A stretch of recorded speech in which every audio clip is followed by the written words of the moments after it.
Perú de hoy, nada está dicho.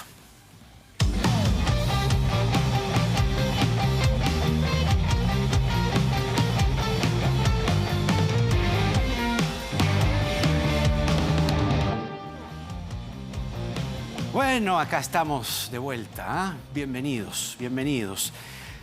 Tenemos muchas cosas que hablar, ¿no? La semana se ha puesto movida, interesante, candente. Es que primero fue un aspirante a colaborador y ahora serían 3 aspirantes en total que señalan al presidente Martín Vizcarra de haber recibido dineros ilícitos a cambio de otorgar licitaciones durante su paso como gobernador regional de Moquegua. La acusación más gruesa hasta el momento, ciertamente, es la que compromete al señor Vizcarra en una obra de envergadura llamada Lomas de Hilo, discutida por sus resultados incluso hasta el día de hoy. Según la denuncia, el señor Vizcarra se benefició ilegalmente con más de 1 millón de soles. El presidente dice que sin una sola prueba se atreven a tratar de manchar honras. Póngale resaltadora, sin una sola prueba, ¿eh? Vamos a hablar con la periodista que realizó la investigación y publicó ayer domingo en primera del diario El Comercio, la jefa de la unidad de investigación del decano, Graciela Villasís. Pero antes, un tema muy grave, muy grave. Fiorella Molinelli, la presidenta de Salud, destituyó a la jefa del Instituto de Evaluación de Tecnologías en Salud e Investigación, IETSI, de eSalud, la doctora Patricia Pimentel, un día antes de la publicación de un informe de este organismo sobre la ivermectina, la citromicina y la hidroxicloroquina. Es un estudio enorme. Sus conclusiones coinciden con resultados de otros ensayos clínicos. 84% más riesgo de fallecer durante la investigación. La hospitalización, quiero decir. 49% más riesgo de entrar a una unidad de cuidados intensivos. 70% más riesgo de necesitar oxígeno. ¿Eh? Bueno, vamos a conversar al respecto con el neurobiólogo de la Cayetano Heredia, Edward Málaga Trillo. Edward, muy buenas noches, bienvenido. Creo que es un tema delicado y es bueno también, muy oportuno, repasar lo que está sucediendo con la estrategia frente al coronavirus. Siempre es un gusto tenerte. Vamos antes a escuchar una declaración de la ministra de Salud, la última declaración pública en realidad de la ministra de Salud, Pilar Massetti, en este programa, donde se refiere, Edward, a estos medicamentos. ¿Ah? Vamos a escucharlo y lo comentamos. Ivermectina e hidroxicloroquina. ¿Van? ¿Se mantienen? Okay. ¿Funcionan? Estamos utilizando las indicaciones que nos han dado nuestro grupo de gente que trabaja en el ministerio y el grupo de expertos. El día de ayer ha habido una última reunión y están haciendo un análisis para ver qué vamos a mantener y qué vamos a retirar. Recuerden que el uso de los medicamentos de este tipo es lo que llamamos en salud un uso compasivo, es decir, no tenemos absolutamente toda la evidencia en el mundo para el uso de los medicamentos, es lo que pensamos que puede ayudar a disminuir la carga viral. Por eso es que puede ser tremendamente cambiante, evidencias a favor, evidencias en contra. Ayer comentaban, por ejemplo, un trabajo en donde daban hidroxicloroquina en pacientes que estaban hospitalizados, sí, y la mortalidad bajaba, ¿no? Otro grupo nos mostró otras evidencias donde habían otros trabajos que no mostraban eso, sino al revés. Entonces son decisiones complejas y yo creo que van a ir cambiando esos protocolos. Vamos a ver qué cosa tenemos como resultado esta semana. El día viernes han ofrecido tener un análisis final y que podamos nosotros hacer los cambios necesarios. El día viernes, se refería a la ministra Massetti, de aquel 2 de septiembre.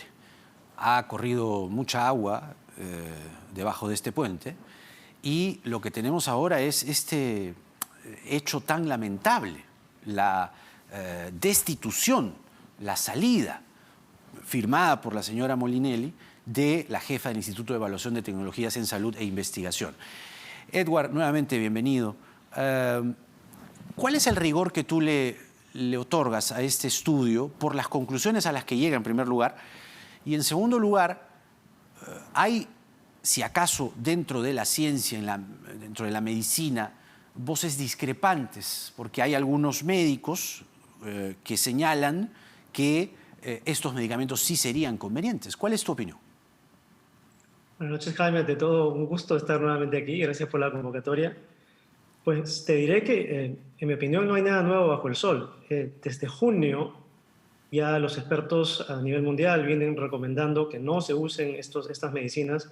Si tú te fijas en la página de la OMS, también vas a ver que no existen, ellos recalcan que no existen medicamentos recomendados para curar el COVID, y por lo tanto el consenso es claro. Entonces, yéndonos a este estudio de IETSI en particular, incluso si no hubiese este estudio, las conclusiones siguen siendo las mismas. Ahora, el estudio en sí, hay que también ser claros en esto, es lo que se llama un preprint, es decir, una prepublicación del ensayo, como se ha puesto de moda estos días, para acelerar la difusión del conocimiento, que todavía debe pasar por revisión por pares. Ajá. Ese proceso es mucho más riguroso, obviamente, y perdón, déjame terminar esta oración. Sí. No hay estudio perfecto, obviamente. Siempre hay algunas limitaciones, pero sin embargo yo considero que las conclusiones son bastante sólidas y dignas de análisis y de ser llevadas a la revisión por pares. Pese a lo grave de las conclusiones, repito, 84% más riesgo de fallecer durante la hospitalización, 49% más riesgo de entrar a una UCI, 70% más riesgo de necesitar oxígeno usando estos medicamentos. ¿Fue oportuno que se conociese públicamente en el momento en el que se dio a conocer, sin pasar por la opinión de la comisión de expertos del MINSA? Hay varios puntos ahí.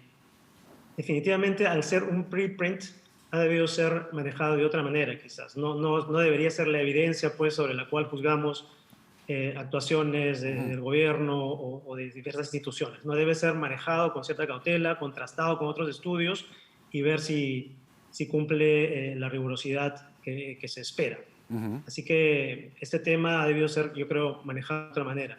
Ahora, una vez que pasa la revisión por pares, ahí sí estamos hablando de un estudio que amerita basar decisiones públicas sobre esta información. Sin embargo, vuelvo a repetir, el hecho de que estas medicinas no tengan un efecto claro sobre el desarrollo de la enfermedad es algo que ya se sabía desde junio, y muchos médicos peruanos, infectólogos, epidemiólogos han recomendado cesar su uso. El tema de la mortalidad elevada es algo que sí se debería manejar con cuidado, obviamente. Ahora, tenemos estas conclusiones. Para que el público lo entienda, porque hoy por hoy los estudios médicos son cosa cotidiana, algo que no pasaba en la era pre-COVID. ¿Podría ser el símil el de las pruebas que se hacen con las vacunas? Es decir, tenemos fase 1, fase 2, fase 3, y no es vacuna como tal hasta que pasa una revisión final. Hay fases por las cuales estos estudios, me refiero al tema de la vacuna, tienen que transitar.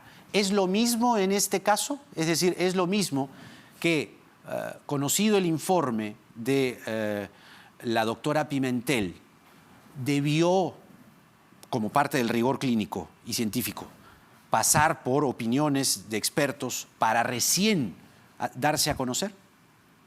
No. No. Es práctica usual en el mundo que las prepublicaciones sean hechas de conocimiento público a nivel mundial, porque justamente la importancia de debatir estas informaciones y de ir confirmándolas poco a poco o mejorar incluso el análisis de las publicaciones es crucial. Y otro punto clave es que la instancia, en mi opinión, la instancia correcta para decidir sobre la rigurosidad y la validez de estos resultados no es el comité de expertos del MINSA, es la comunidad internacional, es la revisión por pares en una y la comunidad internacional ya se ha pronunciado sobre estos medicamentos y claramente lo dañino que pueden resultar para un tratamiento COVID. Sí, Jaime, además podemos entrar en un tema de conflicto de intereses, ¿no? En los comités de expertos hay personas que están a favor, que han abogado, ¿no? Abogado, perdón, por el uso de estos medicamentos, hay otros que están en contra. Entonces, yo creo que sería muy difícil tener una opinión objetiva mandándolo al comité de expertos del MINSA, ¿no? Si a mí me preguntas, yo también siento que basado en lo que he leído y en lo que he podido ver, que no están, obviamente, no son medicinas que puedan tener un efecto claro sobre la enfermedad, pero por eso es importante tener paneles de expertos independientes, neutrales, que no tengan que ver incluso con la politización del tema. O sea, dentro del MINSA estamos hablando justamente del origen de la politización de todo este problema. Ya. Ahora, el neumólogo Roberto Accinelli dice que cuando la hidroxicloroquina y la acitromicina se medican al comenzar el tratamiento COVID-19, la tasa de hospitalización llega a 0% y que son esenciales para el tratamiento. ¿Esto es lo que realmente dice la evidencia? A pie de página, disclosure, el doctor Roberto Accinelli es parte del comité técnico del MINSA. ¿Qué dice la evidencia? ¿Contradice al doctor Accinelli?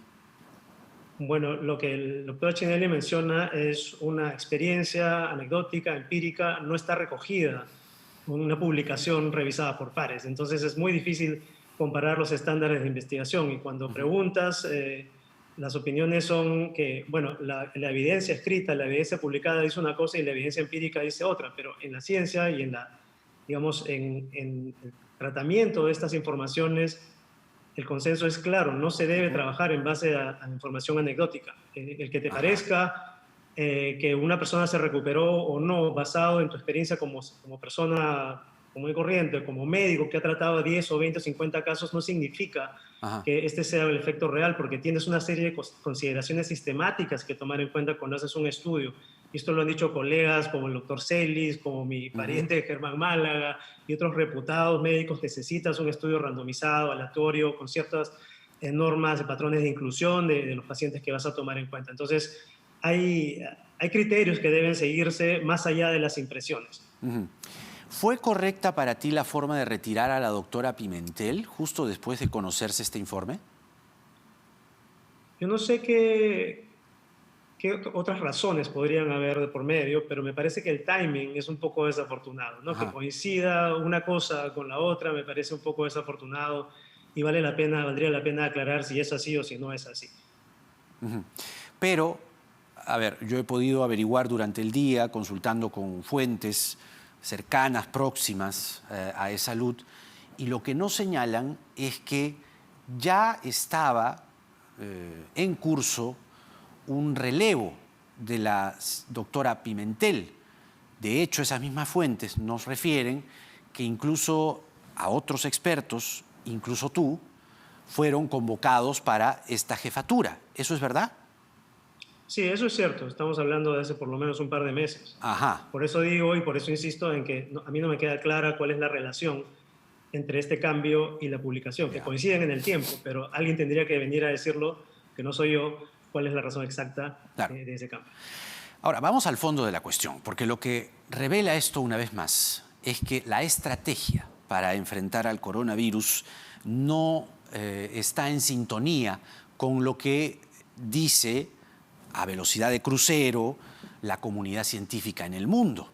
De hecho, hemos hablado 1000 veces en este programa contigo y con otros expertos de la estrategia del rastreo, del testeo y del aislamiento, cosa que no se haya hecho hasta ahora. Seguimos empíricamente, anecdóticamente, como bien dices, una estrategia que no tiene por lo menos es lo que se observa, y lo has señalado tú mismo, no tiene un sustento científico. Entonces tenemos estos medicamentos, ivermectina, hidroxicloroquina, acitromicina, en el kit COVID, y tenemos pruebas rápidas todavía, o serológicas, quiero decir. El nombre correcto es pruebas serológicas. Entonces, una vez más, este informe nos pone en la cara que la estrategia va de mal en peor, ¿o me equivoco? Así es, Jaime, y no necesitábamos este informe. O sea, mes tras mes vemos viendo que no se cambia la estrategia o no se implementa la deseada estrategia inteligente. Estos dos puntos claves que has mencionado, las pruebas rápidas serológicas y el tema de los medicamentos sin evidencia científica o con poca evidencia científica, son probablemente dos puntos claves que explican la debacle que estamos viviendo. Según OCE, sí, mira, porque esto se ha conocido hace muy poquito. este informe se ha conocido hace muy poquito y luego vino la destitución de la señora Pimentel. Pero Salud, el 5 de octubre, hizo su última compra de ivermectina, hace 7 días. Fueron, según el periodista Abel Cárdenas de La República, 980.000 frascos por un monto de 4.782.400 soles a Droguería Sagitario. Esta compra fue para abastecer los kits de tratamiento ambulatorio para pacientes COVID. 5 de octubre. Entonces, ¿de qué estamos hablando? Claro. Bueno, si te remites al video que me has mostrado hace un momento, hace, varias semanas, principio de septiembre, sí, 2 de se septiembre. anunciaba que se iba a retirar estos medicamentos y según tengo entendido, recién hoy ha salido la resolución ministerial, recién hoy, 12 de octubre, la resolución ministerial que los retira de su uso. Entonces, hasta el día de hoy, la versión oficial del MINSA y la recomendación del MINSA ha sido utilizar estos medicamentos. Eso hay que dejarlo bien claro, ¿no? No nos debe llamar la atención, entonces, que se hayan hecho compras, que se hayan hecho repartos, que se haya actuado en consecuencia con esta norma.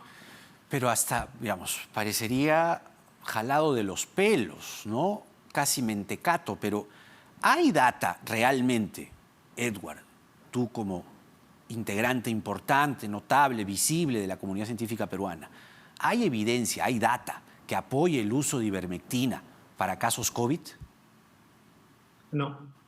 ¿Ni una? Y sobre todo, si nos referimos a lo que ha pasado en el país, simplemente hay que escuchar al doctor Celis con toda la experiencia que él ha vivido en Iquitos, y todo esto se está documentando claramente. La ivermectina no ha funcionado, pero en estudios a nivel mundial todavía no está descartada, eso es importante decirlo, ¿no? La hidroxicloroquina, la azitromicina sí, la ivermectina se considera que todavía está bajo estudio, pero que no hay un efecto claro, eso está demostrado hasta ahora. Vendría a ser un placebo, de momento. Efectivamente, lo mismo que tomarse un Panadol o tomarse un té. Claro. Ahora, y ese es el punto, o sea, una medicina que no está recomendada no amerita, pues, compras masivas, no amerita políticas públicas basadas en ella.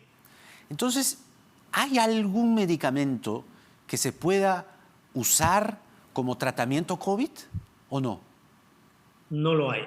No lo hay. Salvo que le creamos a Donald Trump que el Regeneron funciona, claro. Pero hasta el momento no hay que dejarlo claro, ya lo he dicho en tu programa, no hay medicina, no hay cura, no hay vacuna. Claro. Tenemos que vivir aceptando esa realidad. Lo más clamoroso a estas alturas de la pandemia en el Perú, y lo más grave, diría yo, es el uso de las pruebas serológicas, que comúnmente se llaman rápidas, pero no es correcto llamarlas así. Llamémosla por su nombre, son pruebas serológicas. Teniendo en cuenta que el señor Zamora, exministro de Salud, nos dijo que, si mal no recuerdo, le iba a pedir a la OMS que equipare pruebas moleculares con serológicas, ¿no? Yo te pediría una explicación. ¿Te acuerdas de esos libros para dummies? Que expliques, por favor, prueba molecular, prueba serológica y ahora la prueba de antígeno, que entiendo está trabajando laboratorios Abbott. Así, en facilito, ¿cuáles son las diferencias y por qué se debe usar molecular y no serológica, o para qué sirve cada una de ellas? Por favor. Vale, Jaime, yo aprecio esta reiteración en la pregunta. Me sorprendería que ya haya alguien en el Perú que no lo entienda, pero vamos a decirlo nuevamente. La prueba serológica, sea rápida o no sea rápida, la prueba serológica lo que mide es la respuesta de tu sistema inmune mediada por anticuerpos, ¿okay? Los anticuerpos que tú desarrollas al contraer la enfermedad. Tu cuerpo reacciona y esa reacción es lo que se mide. Esa reacción es tardía, ¿okay? No se puede detectar en las primeras o en los primeros días, incluso a veces en las primeras semanas cuando estás contagiando. Entonces, la prueba serológica mide la reacción de tu cuerpo, de tu sistema inmune, una reacción tardía, no detecta al virus. Si quieres detectar al virus, tienes dos opciones. Tienes la prueba molecular estándar, que lo que hace es identificar la huella genética del virus, su ARN, o la nueva prueba antigénica, que lo que hace es no detectar esa huella genética, sino el cascarón en donde está envuelto ese código genético. Entonces, hay dos maneras de identificar al virus, por el cascarón o por el código genético, o si te vas a las pruebas serológicas, ya no estás hablando de identificar al virus, estás hablando de identificar la respuesta de quién pasó por el virus. Y esa diferencia es clave, porque le hemos dado atención en nuestra estrategia sanitaria, si le queremos llamar así, a la atención médica, a la atención de aquellos que se enferman, que llegan a camas, que necesitan respirador y que eventualmente se pueden morir. Cuando hemos debido también, no es exclusivo, darle atención al patógeno. Hemos debido ubicar ese patógeno con pruebas moleculares para evitar justamente que se enferme la gente y que se vaya a las camas UCI y a los patrones de muerte. Claro. Entonces, eso nos lleva también a una consecuencia lógica triste. Hemos estado, Jaime, contando muertos en vez de contar contagios. Contar muertos no es ciencia. Hoy, cuando decimos que se ve el panorama alentador porque el número de muertos está bajando y ya parece que ya no nos conmueve que sean 89 conciudadanos que se mueran día a día o 80 y pico ciudadanos, estamos contando muertos, no estamos contando los contagios. Y ahora que entramos en fase 4, viene el verano, se abren los vuelos, vamos a ver cómo nos va con los contagios. Es lo que deberíamos estar haciendo. Todavía no vemos ese cambio de estrategia, lamentablemente.